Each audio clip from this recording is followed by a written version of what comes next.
Well, most people like waking up to pleasant things. You know, birds chirping, the smell of breakfast cooking, weekend mornings with me here on News Channel 3. But for people who live in downtown Norfolk, all they hear is this huge piece of machinery banging what seems like nonstop. It's driving piles for a new hotel, but it's driving some of us crazy. But this week, we decided to change that way we hear the course of construction. We wanted to see if local musicians could use it as a drum beat for downtown. News Channel 3 Mike Mather has more. It's not the most likely place for a show. The top of a downtown parking garage, a cold winter day, and the maddening meter of a pile driver as rhythm. But that's the challenge we toss to local musicians. Turn the machine into melody. But it's not bothering me. I can feel it shaking your boot. I feel it. It's keeping me awake.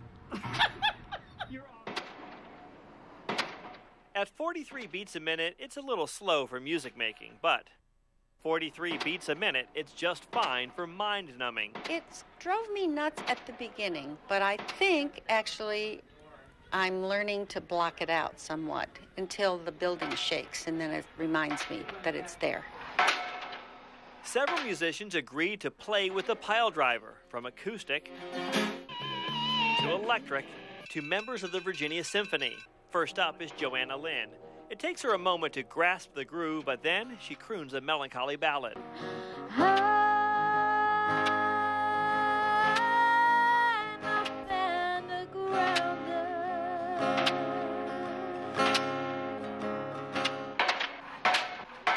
To Heather Jeanette, it's a more bluesy beat.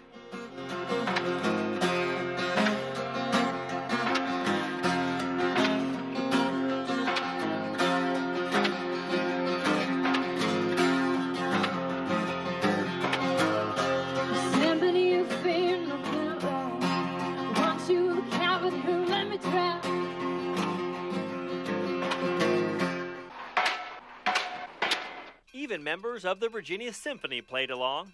They composed a piece called Percussion with a Pile Driver and clanged metal car parts they found in a junkyard.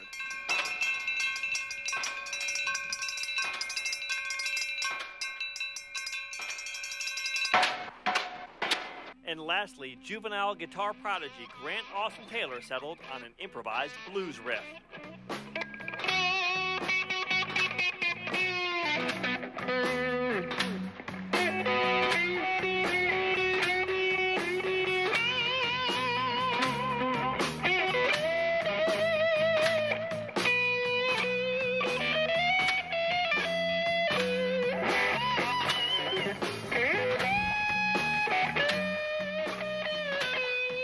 I guess this all proves music is not really what makes the sound, but all in how you hear it.